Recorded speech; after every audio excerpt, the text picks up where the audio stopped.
Alrighty, boys, we are back with some more NHL 18 franchise mode. This is my second year of the job as the general manager of the Toronto Maple Leafs, and today is year 2. So, last year in my first year with the job, we ended up finishing 6th in the Atlantic and failed to make the playoffs. But from the trade deadline to the free agent frenzy, we were able to acquire some pretty good players and make some pretty good moves. So here's a review of that. We were also able to develop most of our players. As you see on the first line, we were able to get have Nylander, Matthews, and Marner all on the first line. 88 overall Nylander. We were able to develop Matthews to a 90 overall. And this year we also we were able to re-sign Nylander for another 5 years. And his contract is $7.2 million. We were able to develop Austin Matthews to a 90 overall and Mitch Marner to an 88 overall. Both of these guys' contracts are soon to expire, so we're gonna have to make a move quick. Maybe offer them some extensions. We have a second line of JVR, Nazem Kadri, and Gustav Nyquist. A third line of Patrick Marleau, Tyler Bozak, and Jason Pominville. And a fourth line of Kirby Reichel, Logan Brown, and Leo Komarov. Now, I was able to make some pretty good trades. Early last season, I was able to trade for sniper Gustav Nyquist, who is 29 years old and still has a lot left in his prime. And at the trade deadline, I was able to acquire Jason Pominville and Logan Brown. I was also able to acquire Thomas Chabot, but again, we're going to have to send him to the Marlies because we have no room for Chabot on our lineup whatsoever. But on defense, as you see, we upgraded our defense from trash to actually pretty good. I'm not gonna lie. D-line 1, Morgan Riley and Jake Gardner. D-line 2, Justin Schultz and Nikita Zaitsev.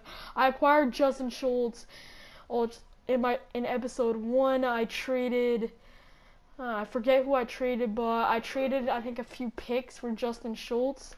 And we also acquired Trevor Daley, and we signed Mike Green to a 3-year, $6 million contract.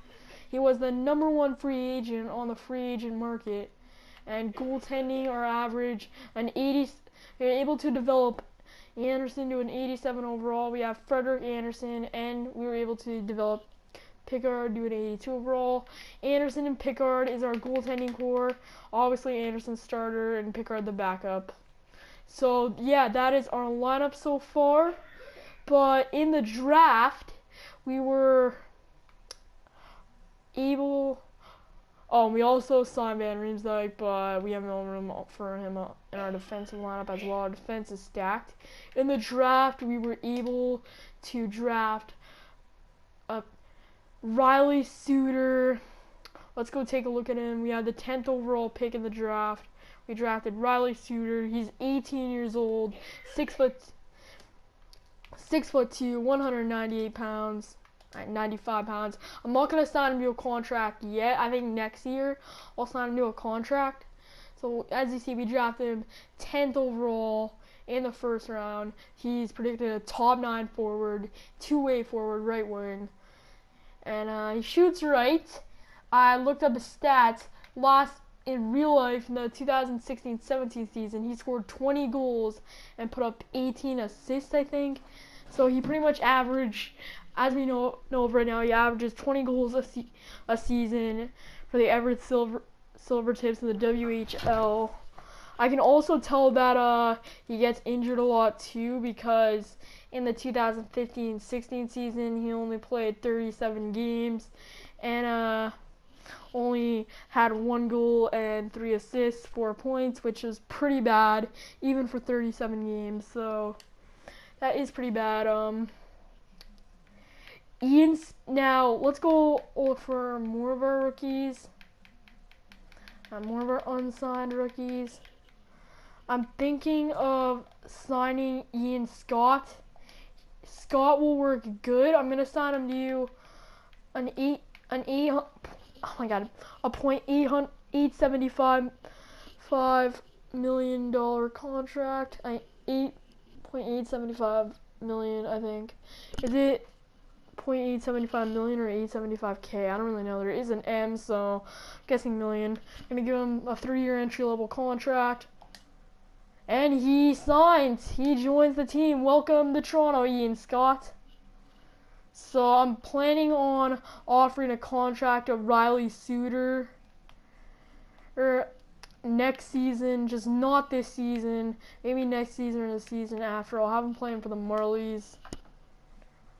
But I want to go back to a few contracts. Contracts we really need to worry about are the contracts of Matthews and Marner, both, and Gustav Nyquist. These guys are pretty good. We have a lot of contracts from good players that we need to worry about. I'm going to try and offer an extension to Matthews. I'm going to give him 8 years, $10 million. $10.1 million, which is definitely what the guy deserves. Don't say I'm overpaying him. Well, if you guys think I'm overpaying him, you can comment that below. But I don't think I'm overpaying this guy because, come on, he scored in real life. He scored 40 goals last season and is on his way to at least a 30-goal season this year. So he and scored 4 goals in his debut. He's the guy that brought the Leafs back to their glory days in real life. So I'm pretty sure he is just as good as Connor McDavid, who gets paid freaking $12.5 million a year. I think that he is just as good as Connor McDavid and deserves at least an 8-year, $10.1 million, just a $10 million contract. So we're gonna give him that. I'm just freaking I'm giving him double of what he wants. I'm gonna give Marner 4 years. $6.3 million.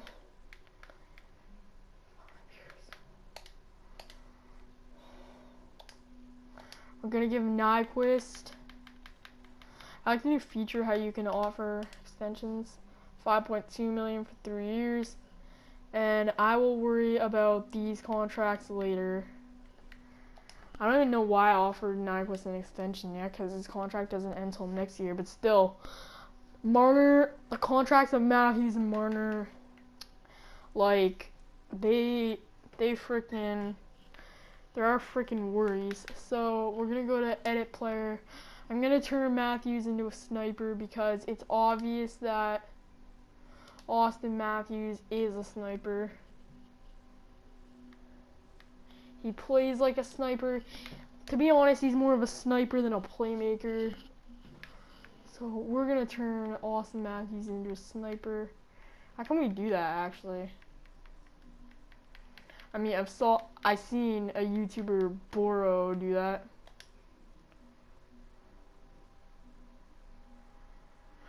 I got his name Boro. I've seen him turn Matthews into a sniper. He also gave Matthews a C, by the way.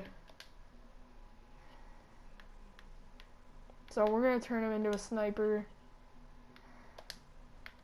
Save changes. Alright, so we have made Austin Matthews a sniper. I've shown you my lineup, and tonight is supposed to be our home opener against our rivals, the Montreal Canadiens. So we take on the Canadiens tonight in our home opener. So yeah, let's go. I'm gonna simulate that. Alright, boys, home opener, first period. 2-1. So Thomas Plekanec opened the scoring. Okay, pretty smart starting Pickard. I think the assistant coach started freaking Calvin Pickard. Then Nazem Kadri and Mitch Marner scored. Lucky they're starting Montoya and not Price. So we're up 2-1 in the first period. Second. Now it's 5-2. We're playing pretty good. So Charles Hudon Austin Matthews, then Mitch Marner scored back-to-back goals. I think that's the hat trick. Yup, that is the hat trick. And I think that's his first career hat trick as well. Well, in real life, it would be third period. So Jonathan Drouin gets one, but that doesn't matter as we end up winning the first game of the season, 5-3. All right, guys. So we end up winning the first game of the season, 5-3 against Montreal. So that's gonna wrap it all up for for episode 5. In the next episode, I will show you that I have simmed more, and I will see you guys in the next episode. Peace out, Red Gang.